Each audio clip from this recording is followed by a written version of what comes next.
هلو شباب ميدل سريع عاملين ايه؟ بتكونوا بخير.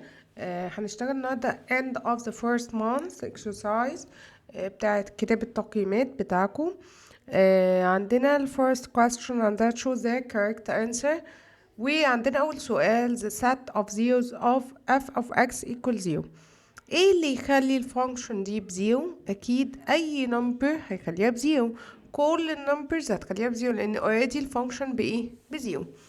يبقى اول حاجة هتكون or، كل النمبرز بايه؟ هتخلي الفانكشن دي بزيرو. اوكي. for the two equations، وعندك two equation بيقولك ان هما infinite number of solution. امتى يكونوا infinite number of solution؟ لما يكونوا الاتنين coincidence او منطبقين على بعض، او هي نفس الايكويشن بس معمول لها دبل او تريبل. تعال نشوف هنا الاكس هنا كانت 1 بقت ايه؟ بقت 2، يعني اتعمل لها multiply 2. وهنا 3 تفتكر هيتعمل لها ايه عشان يكونوا الاتنين زي بعض؟ اكيد برضه تايمز 2، لان ال 6 برضه اتعمل لها تايمز 2. ف 3 تايمز 2 المفروض يبقى الكي بكام؟ ب 6. يبقى الاجابه عندنا هتبقى 6. اوكي. the solution set of the two equation. طبعا عادي هتعمل هودي ال1 هناك بالبوزيتيف، يبقى x equal 1 و x equal y، يعني برضه ال y ب1، يبقى ال answer is ايه؟ 1 and 1. اوكي. the two lines، عندي two lines وبيقولي intersect at ايه؟ دي ما فيهاش اي حاجه خالص. عندي x لو انا وديت هناك بالبوزيتيف فهيبقى اللاين المفروض 3x equal 5y، وده لاين لازم يعدي بالاوريجين بوينت. الاكس والواي لازم طالما x equal يعني 3x equal negative 5y، ففي ريشيو ما بينهم، فلازم اللاين ده يعدي بالاوريجين بوينت. اوكي. والتاني برضو هيعدي بالاوريجين بوينت، لان الاتنين السم او الديفرنس بتاعهم بزيرو، فانت فاهم على طول ان هو لازم يعدي بالاوريجين بوينت، فهتعدي بالايه؟ بالاوريجين، وخلصت على كده. اوكي. عايز تعملها solving equation مع بعض، ممكن نحلهم مع بعض عادي. the number of solution of the equation، عايزين نجيب ال number of solution هنا. هبدأ أشوف ال two equations دول هل parallel ولا coincidence ولا الاتنين intersecting. ممكن أجيب السلوب هنا negative coefficient of x over coefficient of y، هتبقى 4، يعني negative 2 over 4، يعني السلوب هنا بنيجاتيف half. وهجيب برضه السلوب هنا negative coefficient of x over coefficient of y، والتو slopes كده equal. طيب هل التو لاينز دول هيكونوا parallel ولا coincident؟ الاتنين زي بعض ولا ايه؟ هما كده parallel، ممكن يبقوا parallel او ممكن يبقوا الاتنين two lines على بعض، فاحنا مش عارفين. هبدأ ابص الاكس دي تعمل لها دبل، والواي تعمل لها دبل، والثري تعمل لها دبل. ايه ده؟ يبقى دي الايكويشن دي هي بالظبط، يبقى دول coincident. يعني ايه الكوينسيدنت؟ ليهم infinite number of solution، كل دي intersecting ايه؟ points، كل دي حلول، يبقى هتبقى infinite number of solutions. اوكي. طب لو ما كانوش كلهم معمول لهم دبل او تريبل، يبقى دي ملهاش solution اصلا، يبقى هما parallel. اوكي. هنا عايزين ال point of intersection، هودي 3 هناك بالنيجاتيف، يبقى x equal negative 3، والy already 5، فالإجابة هتبقى negative 3 and 5، اللي هي negative 3 and 5. فين B؟ اوكي. تعالى ندخل على if the curve of the quadratic function passes through the points، بعدي بالpoints دي، عايز السوليوشن set. خلينا متفقين السوليوشن set ده ايه؟ the intersection point of the curve with ايه؟ with x axis. يعني لو الكيرف مثلا عامل كده او بص لتحت مش هتفرق معايا، قطع الاكس اكسس في 2 بوينتس، هما دول السوليوشن. طيب يعني ايه قطع الاكس اكسس؟ يعني الواي بتاعته بزيرو، يعني هنا هتبقى اكس 1 وزيرو، صح؟ وهنا برضو بوينت تانية اكس 2 ايه؟ وزيرو. اوكي. يعني الواي بزيرو. طب هنقي 2 بوينتس الواي بتاعتهم بزيرو، ادي اول واحدة، دي مش هتنفع لان الواي بتاعتها مش بزيرو، ودي تاني واحدة. خلاص يبقى دي اكس 1 يا ميس اهي، ودي اكس 2، يبقى الحل عندي نيجاتيف 1 و4. فين نيجاتيف 1 و4؟ فين اهي؟ يبقى دي السوليوشن بتاعي. الموضوع سهل لو انت فاهم المينينج بتاع الدوس، لكن لو انت بتحفظ الستبس كده مش هتعرف تحل. لازم تبقى فاهم العملية ماشية ازاي. هنا بيقولي if the x equal 3 يعني دي solution، وعايز الام ده بكام. فكل اللي هعمله هشيل الاكس واكتب مكانها ال 3. 3 باور 2 equal 9 minus 3 times m يعني 3m minus 6 equal 0. هبدأ أعمل collect الأرقام اللي عندي numbers. عندي 9 و negative 6. 9 minus 6 يعني 3 صح الكلام، minus 3m equal 0. طبعا في ناس كتير بتعملي 3 minus 3 معرفش بيعملوها ازاي، ما ينفعش اعمل دول عشان دول not like terms مش شبه بعض. فهحلها equation اودي 3 دي هناك بالماينس، فيبقى negative 3m equal negative 3. بعدين عكس التايمز هنا، وناس بتوديها بالبلس برضه بلاقي حاجات غريبة. هنوديها هناك divided negative 3، فنيجاتيف 3 divided 3 تبقى الام دي ب1 على طول. اوكي، يبقى السوليوشن بتاعي هيبقى 1. لازم تبقى فاهم الايكويشن بتتحل ازاي. اظن احنا كبار كفايه بقى ان احنا عارفين ان احنا بنتعامل بالبلس والماينس الاول، بنعمل opposite operation. لو كانت بوزيتيف تروح بالنيجاتيف، لو نيجاتيف هتروح بالبوزيتيف. والسكند ستيب هعمل التايمز والايه عكسها divided، والعكس طبعا لو divided بعمل ايه times. اوكي. Let's go to number 9. The set of zeros of the function f of x equals 3x. يعني ايه كلمة set of zeros؟ يعني النمبرز اللي بتخلي الفانكشن بزيرو. فانا كل اللي هعمله همسك الفانكشن دي واعملها equal 0. وبرضه زي ما انا قلت لك اهي في تايمز مستخبيه هتروح هناك divided. انت لازم تبقى عندك الاساسيات دي عشان تعرف تحل اي سؤال. فزيرو divided 3 هتبقى الاكس بزيرو. يبقى ايه اللي يخلي الفانكشن دي بزيرو؟ هتبقى زيرو. ماشي، يبقى الإجابة عندي is 0. اوكي، تعالى اللي بعده. هنا بيقول لي the solution set of x equal 1، فهو already الx ب1. فاضل لي اجيب الواي. هحط هنا الاكس ب1، فهي 1 باور 2 ب1 minus y باور 2 equal 10. ما عملتش اي حاجه، شلت الاكس وكتبت مكانها النمبر بتاعها. زي ما قلت لك برضو هنا دي بلس هتروح هناك بالماينس. في ناس تقول لي لا يا مستي هتروح بالبلس، لا النيجاتيف دي حبيبي تبع الواي، فال1 هيروح هناك بماينس 1. 10 minus 1 is equal 9. وهنا في نيجاتيف y باور 2. الناس اللي بتنسى النيجاتيف دي تبع الواي فهتنزل. بعدين كأنها نيجاتيف 1 يعني هتروح هناك برضو divided by نيجاتيف 1. فنيجاتيف 9 divided نيجاتيف 1 فهتبقى y باور 2 equal نيجاتيف 9. بعدين هاجي بقى بعد الباور 2 عشان اضيع الباور 2 هعمل سكوير روت. فهل في real numbers سكوير روت للنيجاتيف؟ ما عنديش حل كده، ما عنديش سكوير روت للنيجاتيف، فالسوليوشن سيت هنا على طول بيبقى 5. ماليش حل هنا في الايه في الاور. لكن في stats تانية هناخدها ان شاء الله بعد كده هيبقى لها solution. اوكي، هنا بيقول لي في second question find the solution set of the two equation. وأعطي لك two equation first degree وعايز يحلهم بالايه بالالجبر. فعندك طريقتين، يا اما substitution يا اما الاوميتنج. طب هنعمل ايه؟ تعالى نبص مع بعض. انا احب احل بالاوميتنج. اعمل ايه بقى؟ هبص على الاكس والواي. الواي هنا نيجاتيف واي وهنا بوزيتيف واي، فبس هنا فيها معاها 2 وهنا معهاش 2. فممكن اعمل ايكويشن دي تايمز 2 عشان اعمل ايه ريموف للفاريبل ده ويبقى عندي الاكس بس. يلا بينا.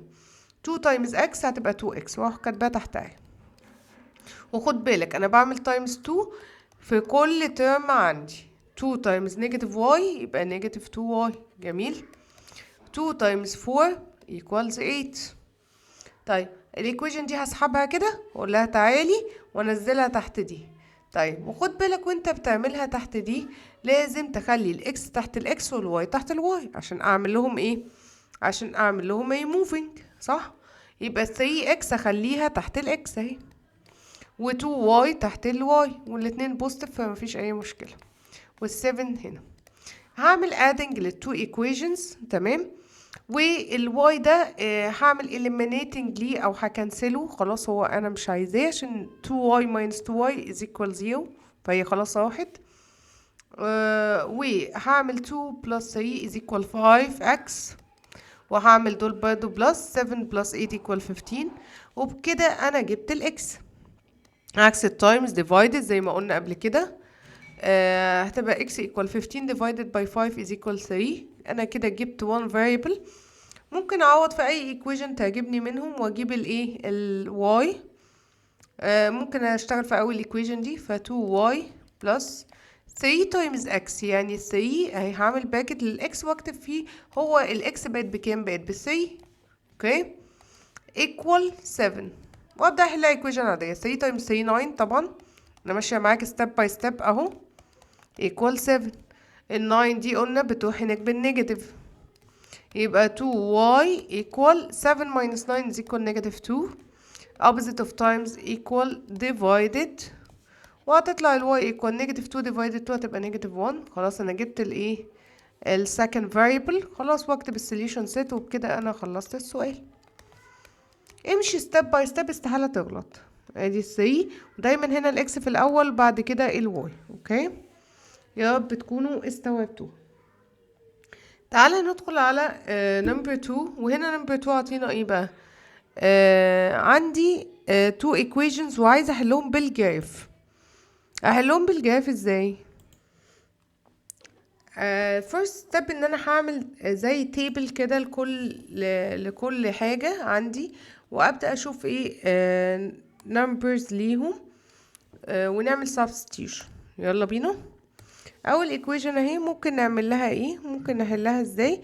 هجيب 2 points كفايه، عايزين تجيبوا اكتر مفيش مشكله.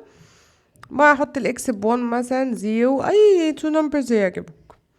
اوكي لو انا حطيت الاكس ب0 فاوريدي 0 وواحد خلاص، يبقى الواي ب0.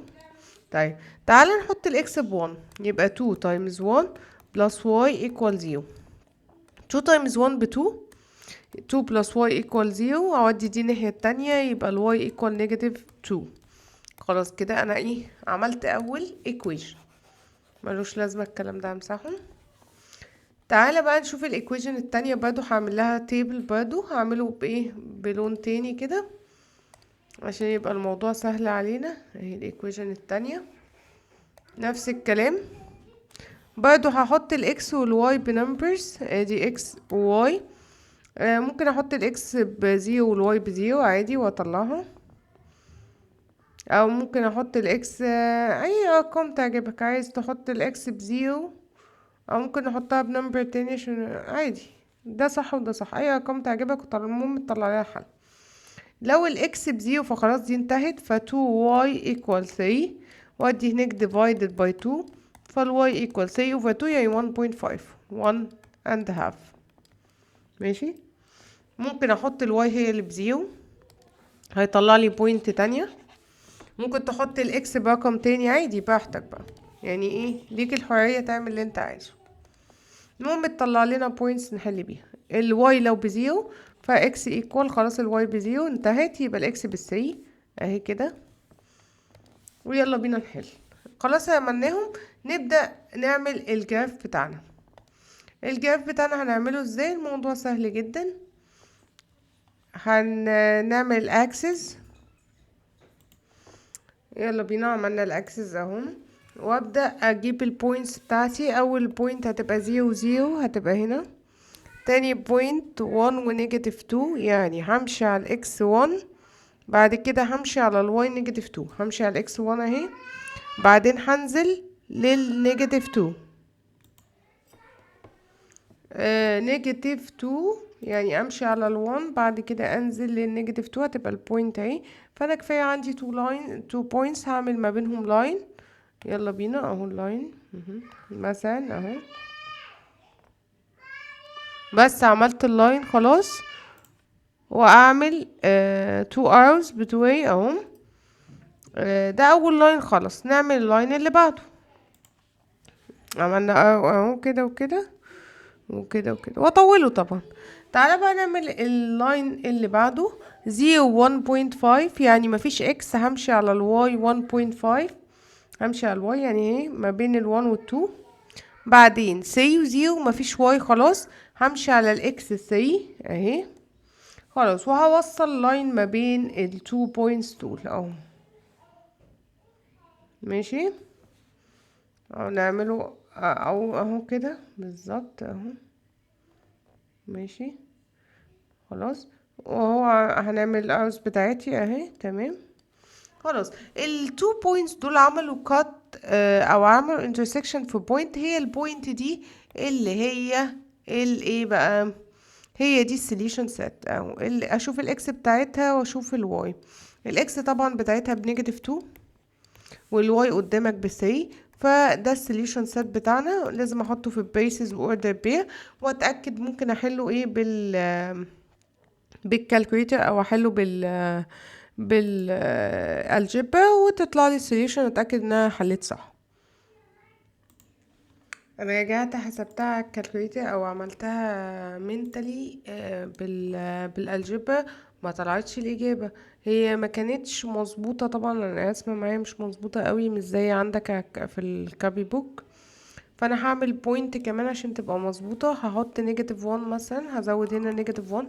لو حطيت اكس بنيجاتيف 1 بلس 2 واي ايكوال 3 وعوض عوضته هناك بالبوزيتيف، فيبقى 2 واي ايكوال 4 divided by 2 هتبقى y equal 2.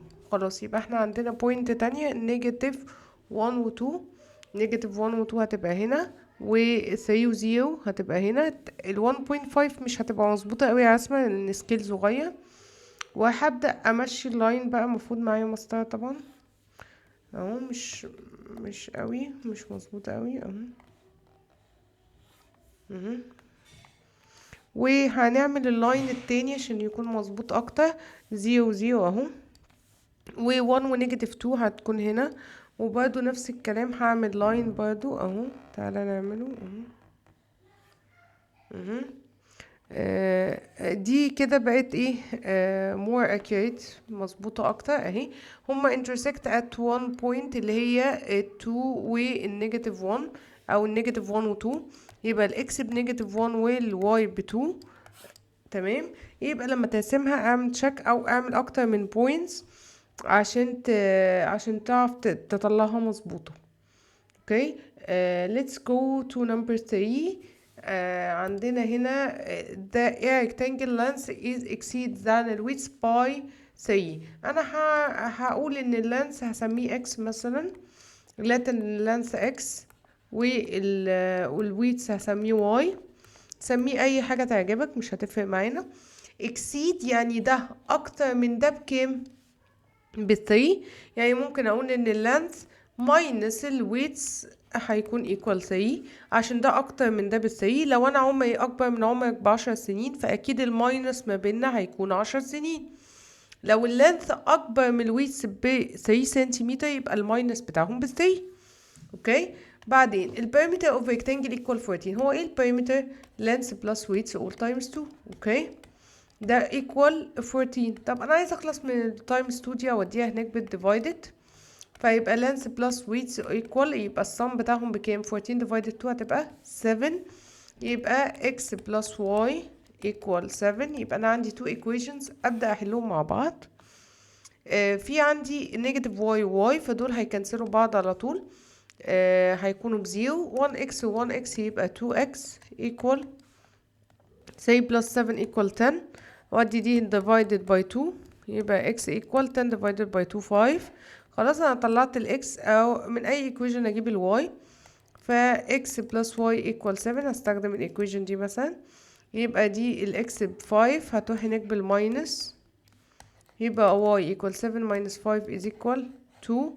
يبقى انا عندي اللانث والويتس هيبقى واحد ب5 والتاني 2. لو عايز الاريا هيبقى 5 times 2 equal 10 centimeter square. ودي الحاجة اللي هو عايزها. اوكي. number 4. اعطينا equation second degree وبيقول لي using the general rule and round the result to the nearest 2 decimal. اول حاجة عندي هطلع ال A وال B وال C. دي اول حاجة تعملها. ال A ال coefficient of x power 2، دي ال B ودي ال C. يبقى ال A equal 2 وال B equal negative 5 وال C coefficient اللي هو النمبر الأخير اللي هو ال free term 1. ما تنسيش تاخد النيجاتيف اللي قدام النمبر لأن دي تبعه. وهتكتب بقى الجنرال فورمولا لازم تكون حافظها. نيجاتيف بي بوزيتيف اور نيجاتيف سكوير روت بي باور 2 minus 4ac over 2a. وابدا اعوض بقى. ادي نيجاتيف بي، نيجاتيف هتبقى بوزيتيف، مش هكتب بقى النيجاتيف. بوزيتيف اور نيجاتيف سكوير روت بي باور 2، يا تحطها في براكت يا ما تكتبش النيجاتيف من الاساس، لان الباور 2 هتكنسل الايه النيجاتيف. minus 4 times a times c over 2 times a. اوكي، وابدا اعملها على الكالكوليتر واطلع x1 و x 2. مرة اكتبها بالبوزيتيف ومرة اكتبها بالنيجاتيف، وتبدأ تطلع لي الايه الإجابة. اوكي ماشي. نكتبها على الكالكوليتر. السوليوشن الإكس هتطلع 5 minus root 17 over 4، واعمل لها approximation، اعمل الديسيمال بتاعها، وقال لي nearest to decimal، فهاخد رقمين بس بعد البوينت، يبقى 0.21، والناين دي وفي 9، فالناين دي انا مش هكتبها، هخلي ال1 هتبقى 2. اوكي، وهعمل التانية برضو هتبقى نفس الإجابة بس بالبوزيتيف اهي، وبرضو هعمل لها approximation برضو اهي، هعملها decimal، هتبقى 2.2 وال8 جنبها 0 مش هتبقى فيها حاجة، واكتب السوليوشن سيت. وخد بالك السوليوشن سيت مش هحط فيه بي order pair عشان كلهم اكسات، فيعني اكيد مفيش اكس وواي اهو. وخلاص خلصت على كده. اللي بعديها عايزة اعملها بالجراف، هعمل جدول بتاعي. يلا بينا التيبل بتاعي. قال لي من نيجاتيف 3 ل 3 اكس واي، من نيجاتيف 3 نيجاتيف 2 نيجاتيف 1 0 1 2 3. خلاص كده عندي التيبل جاهز. ماشي، وابدا اعوض، يا اما اعملها بالكالكوليتر لو انت تعرف تعملها بالتيبل، وتكتب الفانكشن بتاعتك x باور 2 minus 1، وعندك ال start نيجاتيف 3، start عندي نيجاتيف 3 والاند ب3. اوكي، واطلع التيبل بتاعي، هيبقى نيجاتيف 3 قصادها ب8، ونيجاتيف 2 ب3 0 نيجاتيف 1 1 هتبقى 0. بعد كده هتلاقي ان الدنيا بتعيد نفسها بعده 3، بعد كده 8. اوكي، وهعمل الجدول عادي جدا. ابدا بقى اقسم الرسمه بتاعتي. يلا بينا بالجراف برضو. اوكي، تعال نرسم واحده. نعمل coordinate plane. عملنا الكوردينيت بلين. يلا بينا نحط البوينتس. نيجاتيف 3 and 8 7، وهنا 8، فنيجاتيف 3 and 8 اهي، فين هي اهي. نيجاتيف 2 and 3، نيجاتيف 2 and 3، نيجاتيف 1 و 0، فما فيش واي، هفضل في الاكس مكاني عادي. بعدين 0 ونيجاتيف 1، يعني الواي دي على النيجاتيف 1 اهي. بعد كده 1 and 0، خد بالك مفيش واي، يبقى الاكس دي عليها 1. لما يبقى في اكسس بزيرو، امشي على الاكسس التاني على طول كده. و2 و 3، يعني امشي 2 واطلع لل 3، بعد كده 3 و 8 اهي. وهبدأ اوصل الكيرف كده بايديا، طبعا مش بمسطرة لان ده كيرف، ده اسمه باربولا اهو. والكيرف ده قطع الاكس اكسس في 2 بوينتس، هما دول السوليوشن بتاعي عشان هو عايز السوليوشن. وقطع في مين ومين؟ نيجاتيف 1 و 1، وطبيعي طبعا لو حلتها هتبقى نيجاتيف 1 و 1. اوكي، يلا بينا على اللي بعديها. find the solution set of the equation. وعطينا equation first degree و second degree. هودي اول حاجة الواي هناك بالبوزيتيف، هشتغل في الفيرست degree طبعا.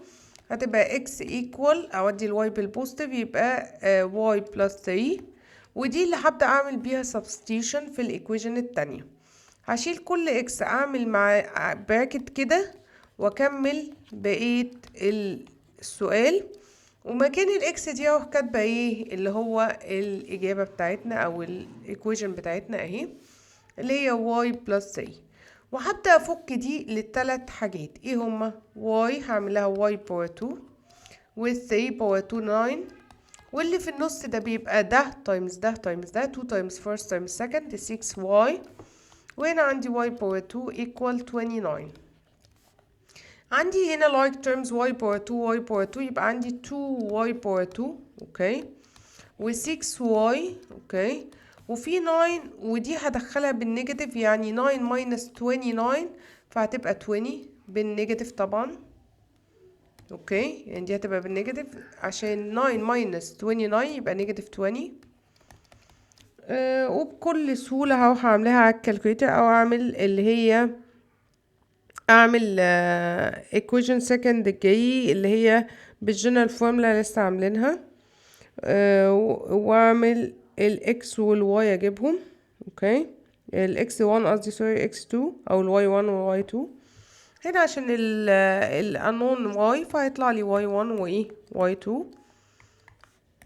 خد بالك من الحته دي برضو هتبقى واي بنيجاتيف 5 والتانية ب2. خلاص هبدأ اجيب بقى x1 و x2 ادي x1 وادي x2.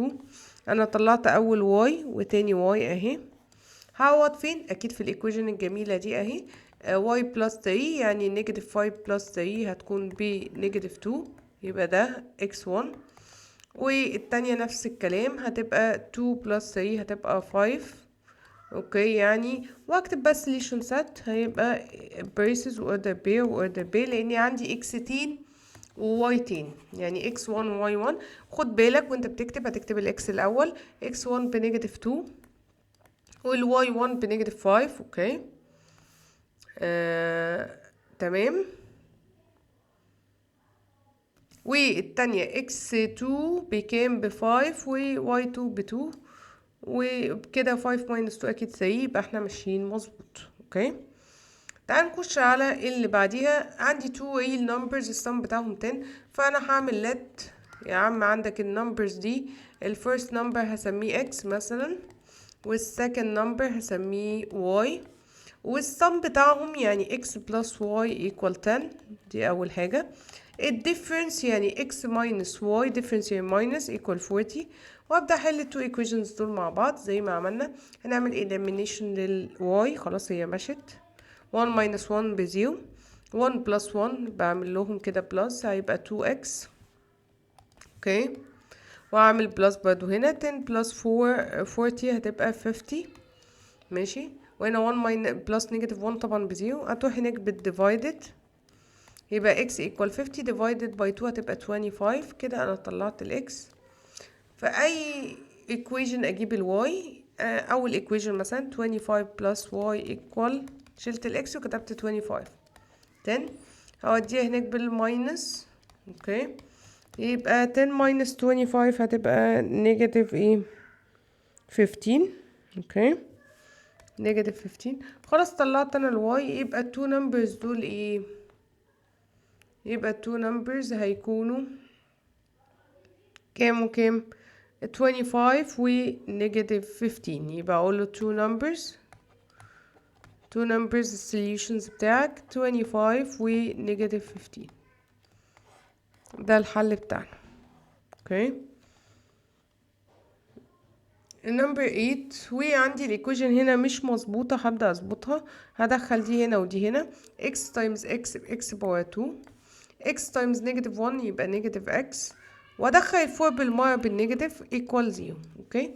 خلاص كده انا كونت الايكويشن ابدا اطلع ال a وال b وال c. عندي ال a equal 1 b equal negative 1 c equal negative 4 ده اللي هما ال coefficient of x و x باور 2 والفري تيرم.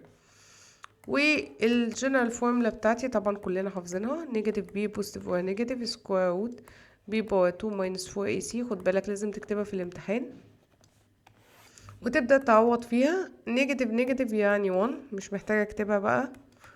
بعدين 1 باور 2 ب 1 minus 4 times a times c over 2 times a وهتطلع لك x1 و x2 وقال لي اعملي approximation to do decimal place، يعني عايزة رقمين بعد البوينت. تبع الكالكوليتر واطلعها. اوكي،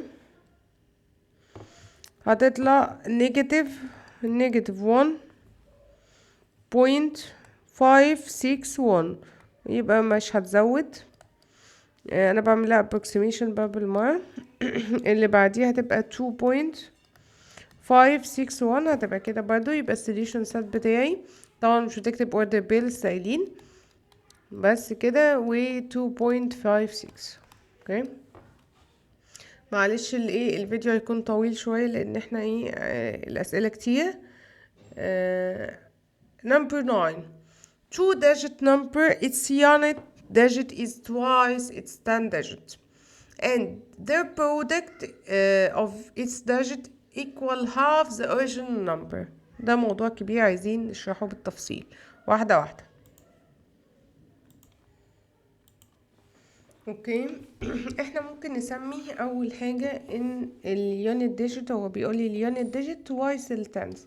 يعني لو التن مثلا انا سميته اكس، انا لو سميت التنس ديجيت انا هسميه اكس، فاكيد اليونت هيكون اليونت ديجيت هيبقى دبل منه، صح؟ هيكون 2x، مش ده هو اللي بيقوله لي اليونت توايس التن.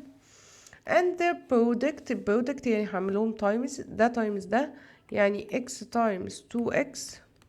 طبعا ده هيبقى 2x باور 2. ماله بقى؟ equal، ادي equal half the original number. هو ايه الاوريجينال نمبر بقى؟ لازم اجيب اصلا النمبر الاوريجينال نمبر يعني ده التن ديجيت وده اليونت ديجيت. طيب المفروض ان انا بعمل لهم بلس عشان اجيب النمبر بتاعي. زي مثلا انا عندي النمبر 23، 20 دي المفروض ان هي 20 يعني 20 كده بلس 3، صح؟ يعني 20 يعني 2 times 10، صح؟ لو ده 2 هتبقى 2 times 10. طب سي انا قلت لك ان هو مش 2، هو بإكس، هو بإكس اهو، وال3 دي مش ب3 هي 2x.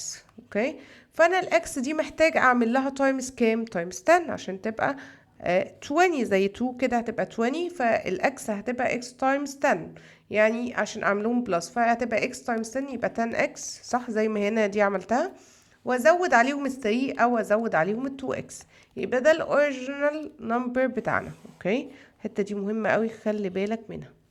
خلاص، يبقى هعمل تايمز ايه بقى؟ 10x plus 2x. اوكي، اللي هما 10 plus 2 هتبقى 12x، كل ده times half، كل ده equal 2x باور 2. اوكي، half ال 12 equal 6x، وهنا 2x باور 2. هبدأ احل equation عادية، ادخل دي بالنيجاتيف يبقى 2x باور 2 minus 6x equal 0. وهنا ممكن ناخد common factor اللي هي 2x. اوكي، هنا هيتبقى x وهنا هيتبقى 6 divided by 2 يبقى 3، والاكس اخدناها برا equal 0. فانا عندي 2 options، مرة 2x equal 0 يعني الاكس بزيرو، ودي حاجة مستحيلة او مش هينفع، لان ما ينفعش ده التنس ديجيت يبقى بزيرو، خلاص يبقى دي refused مش هتنفع. يا اما x minus 3 equal 0، يعني اودي الناحية التانية يعني الاكس ب3. خلاص، يعني اليونت ديجيت التن ديجيت التنس ديجيت هيكون اللي هو الاكس ده، وانا الاكس طلعتها بالسي، واليونت ديجيت هيكون كام؟ هو 2 times x يعني 2 times 3 ب6، يعني رقم هيبقى ايه؟ هو بيسأل انا رقم اليونت ديجيت ب6 اهي، ده مكان اليونت وده مكان ال10، يبقى الرقم 36. اوكي، سؤال جميل، ادي 36 ده الرقم اللي انا عايزه. اوكي، تعال نخش على نمبر 10. عندي if 2 negative 2 and 2 is the set of zeros. يعني ايه set of zeros؟ يعني الحاجة اللي بتخلي الفانكشن دي بزيرو. find the value of c. مفيش، انا احط مع الاكس يا ب 2 يا ب negative 2 مش هتفرق معايا. في ناس بتعملها mentally، فهو عشان كده كتب لهم show your steps. ف 2 باور 2 plus c equal 0 عشان دي بتخلي الفانكشن بزيرو. 2 باور 2 4. طب لو حطيتي نيجاتيف 2، ما نيجاتيف 2 باور 2 هتبقى 4 باور 2. اوكي، ايكوال 0. ودي دي هناك بالنيجاتيف، يبقى سي ايكوال نيجاتيف 4. مش هتفرق بقى عوضت بالفور او النيجاتيف 4، كده كده هتبقى ايه، هي. number 11 prove that in 5 is a set of zeros. يعني ايه؟ يعني 5 دي لو حطيتيها مكان الاكس هتطلع الفانكشن بزيرو. تعالى نجرب مع بعض.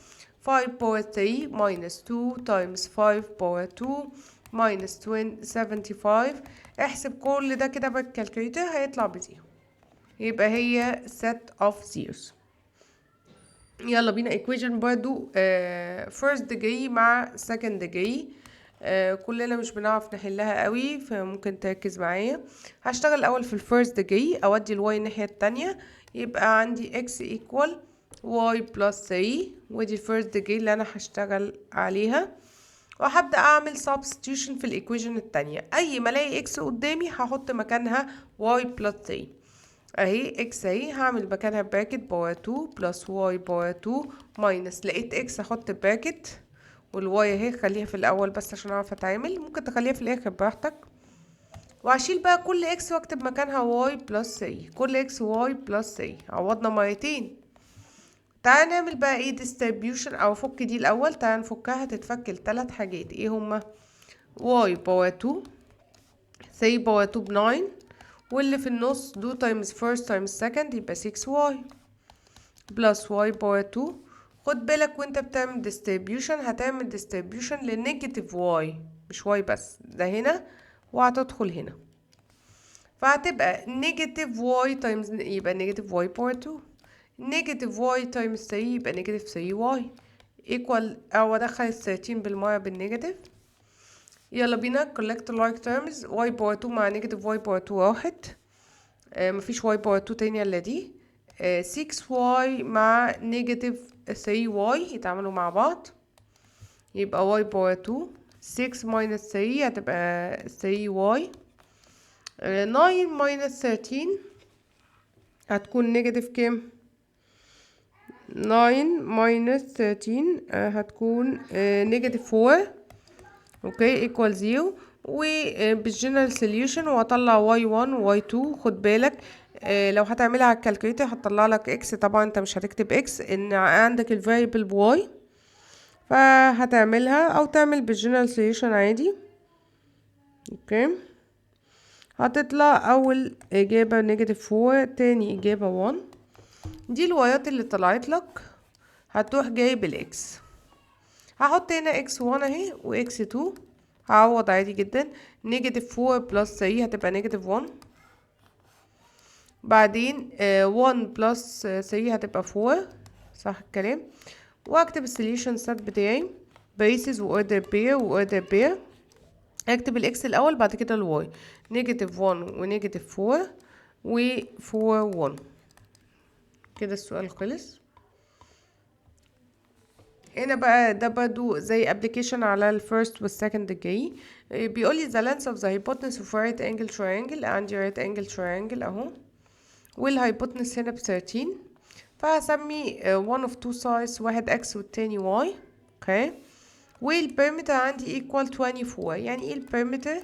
يعني السم بتاع of the sides equal 24، يعني x plus y plus 13 كل ده equal 24. اودي 13 هناك عشان اعمل equation، يبقى x plus y equal، هعمل 24 minus 13 هتكون equal 11. يبقى دي اول equation، first equation. يا دي بتعمل كده. second equation تعالى بقى نفكر فيها. اكيد عندي right angle يبقى اشتغل Pythagoras theorem. Pythagoras theorem كان بيقول لنا ايه؟ ان x باور 2 plus y باور 2 equals the hypotenuse باور 2 13 باور 2 اللي هي 169. اوكي، ادي الايكويشن اهي جاهزه. الايكويشن دي محتاجين نجهزها. هودي الواي هنا بالنيجاتيف، يبقى x equal 11 minus y، ودي الايكويشن اللي هنشتغل عليها، هعوض بيها. اول ما تلاقي x هتشيلها وتكتب مكانها 11 minus y all power 2. اوكي، تعال نفك دي، هتبقى 1 to 1 minus ده times ده 22y plus y power 2 plus y power 2. متنساش تنزل دي من الغلطات الشائعة اللي بتعملوها. واعمل collect like terms y power 2 y power 2 يبقى 2y power 2 minus 22y. ادخل 169 بالنيجاتيف plus 121 هتكون نيجاتيف 48. اوكي. ونفس الكلام هعملها بالجنرال فورمولا واطلع y1 و y2 2 و نيجاتيف 22 و نيجاتيف 48. اوكي. هتطلع المفروض تطلع ايه؟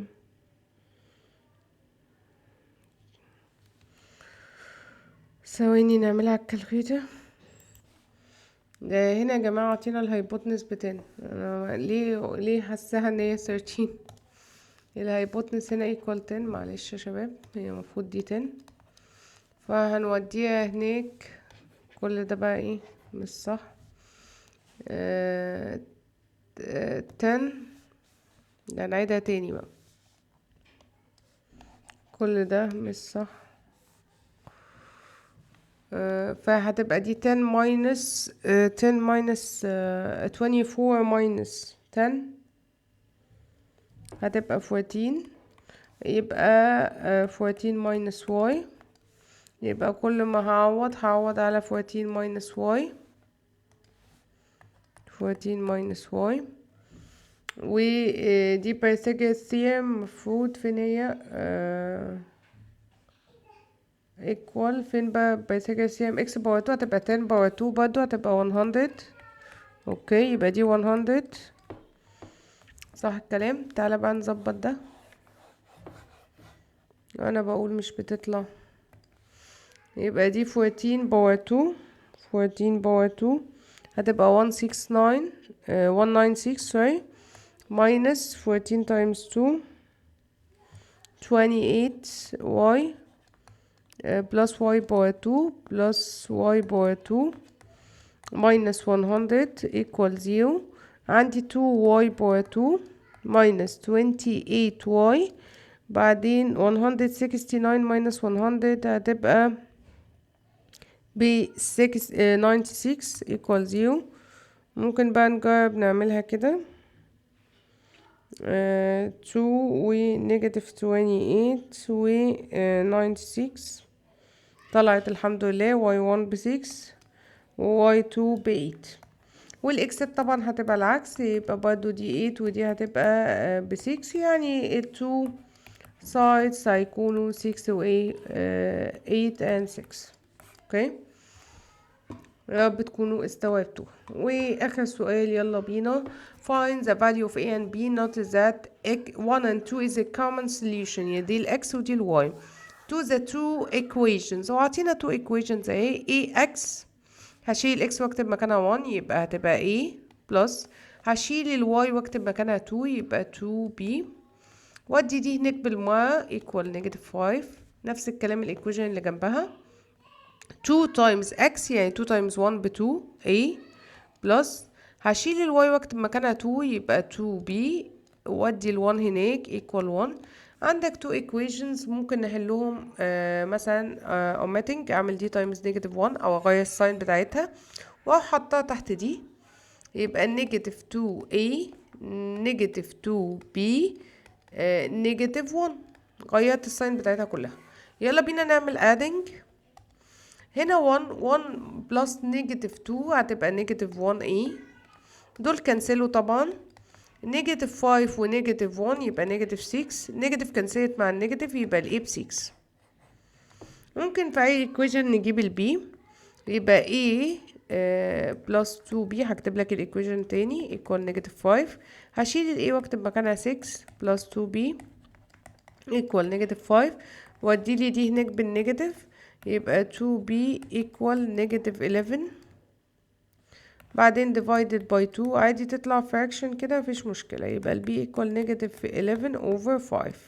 اوكي. يا بتكونوا استوعبتوها. ممكن نعمل تشيك عليها. اوكي، احنا طلعنا كده، عملنا تشيك عليها طلعت مظبوطة ال A وال B. خلاص يبقى دي ال A وال B find the value of A and B. وكده خلصنا كل الالجبرا اللي في الفيرست month. لو عايزين اعمل لكم بقية الفيرجن دي اللي هي الجيومتري بتاعت الفيرست month، اكتبوا لي في الكومنتس. والسلام.